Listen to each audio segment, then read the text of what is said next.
Donald Trump takes office as President of the United States and again promises to end the war in Ukraine. Donald Trump's team is getting ready to a phone call between US President Donald Trump and Russian dictator Vladimir Putin. This phone call could lead to the end of the war in Ukraine. Meanwhile, Israel and Hamas have begun a ceasefire in the Gaza Strip. So what is known about current Donald Trump's plans to end the war in Ukraine, and what could be discussed during the high-stakes phone call between Donald Trump and Russian dictator Vladimir Putin. So according to CNN, Donald Trump's team is getting ready to a high-stakes phone call between US President Donald Trump and Russian dictator Vladimir Putin. This phone call could take place in the matter of days after the Donald Trump's inauguration. So Donald Trump would like to discuss with Vladimir Putin how they can end the war in Ukraine. So however, the the specific plan of Donald Trump or about how they would like to end the war in Ukraine is unknown. However, Keith Kellogg, Trump's special envoy for Ukraine and Russia, has proposed to freezing the front lines, to allowing Ukraine to receive security assistance, weaponry, American weaponry, in exchange of a ceasefire with Russia. On the other hand, American sanctions against Russia could be lifted in a part of a ceasefire deal. Moreover, European troops could be deployed to the front lines in Ukraine to properly enforce a ceasefire deal and properly patrol the demilitarized zone between Ukrainian and Russian forces. Moreover, Donald Trump is planning to personally meet Vladimir Putin to settle the war in Ukraine. The meeting could happen in Switzerland or in Serbia. However, it is still unknown what exactly Donald Trump can propose Vladimir Putin to end the war in Ukraine. On the other hand, Ukrainian President Volodymyr Zelenskyy for the first time said that he would be ready to freeze the front lines if Ukraine receives strong and bold security guarantees.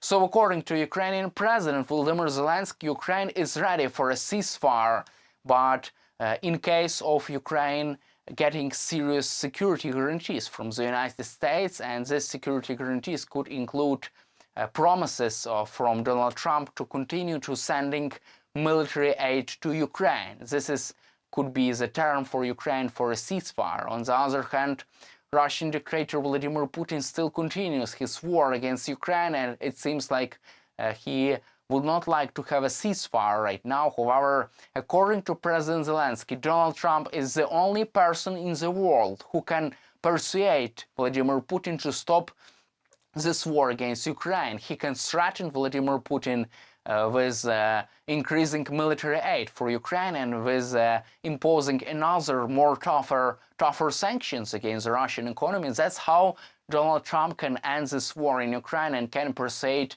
Vladimir Putin to stop this illegal invasion of Ukraine. Moreover, according to Ukrainian president, Ukraine would need strong security guarantees to move forward, and that's why there is a great option about deploying European peacekeeping forces to Ukraine to enforce a ceasefire line. However, this all will depend on Donald Trump and his plan about what exactly he can propose both Vladimir Putin and President Zelenskyy. And also, there is a big expectation that will be another meeting between Donald Trump and Ukrainian President Volodymyr Zelenskyy. And during this meeting, there will be discussion exactly how Trump can stop Vladimir Putin and how Trump can force Vladimir Putin to the negotiation table.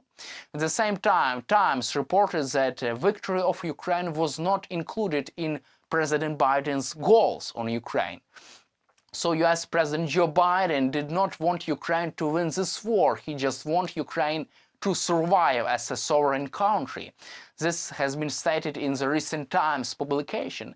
So this is a reason why President Biden was so cautious in sending the military equipment to Ukraine. That's why this is the reason why President Biden delayed sending military aid to Ukraine, because he did not want Ukraine to win this war. He did want Ukraine only to survive this war. That's why President Biden provided Ukraine with military assistance just enough for Ukraine to survive, but not to actually win this war. And also there was a big fear of escalation from President Biden's team, because there was an escalation of Russia using nuclear weapons against Ukraine in the West. However, there is a big concern about military experts, because if President Biden would have been providing Ukraine with more security assistance after the beginning of the full-scale invasion, Ukraine would have been now in the better position. There is a big belief in the in the West. However, President Biden says that he is satisfied with the results of his presidency, as well as U.S. Secretary of State Antony Blinken. Also, it's interesting that the New York Times reported that Antony Blinken advised Ukraine to continue the fight in the 2022, and also advised President Biden to continue to allow Ukraine to strike deep inside Russia. However, Biden's cautiousness has prevented Ukraine from winning this war, because he allowed Ukraine to strike deep inside Russia several months before leaving the office, and also he imposed tougher sanctions against Russia several months before leaving the office. That's why President Biden did not want Ukraine to win this war. He just wanted Ukraine to survive as a sovereign state. And in the end of our conversation, we will cover current situation in the Middle East. So both Israel and Hamas have agreed with a ceasefire deal, and ceasefire has begun this Sunday, and Israel and Hamas have ended the war in the Gaza Strip. So the war in the Gaza Strip is completely finished, and also the hostages were released, which were held in captivity after the surprise attack of Hamas on Israel. And also President Biden has welcomed this decision. The negotiations took place for more than 1 year, and it is interesting that also the officials from the Trump's administration participated in the recent negotiations, and that's why they have been successful one. And it is fair enough to say that Donald Trump's return to the office also influenced the process of negotiations, because both sides have finally understood that it would be more beneficial for them to reach a ceasefire rather than to continue the fight, because Israel could be under another pressure from Trump's administration to reach a ceasefire deal. On the other hand, Hamas could risk his physical elimination if Donald Trump enters the office, and there is still the war in the Gaza Strip, because Trump threatened a hellfire on the Middle East in case if the war still continues. That's why the war in the Gaza Strip has completely finished and a ceasefire deal has been reached. But stay with us on YouTube, Evan, and we will analyze and share with you the recent developments about the implementation of this specific ceasefire deal between Israel and Hamas.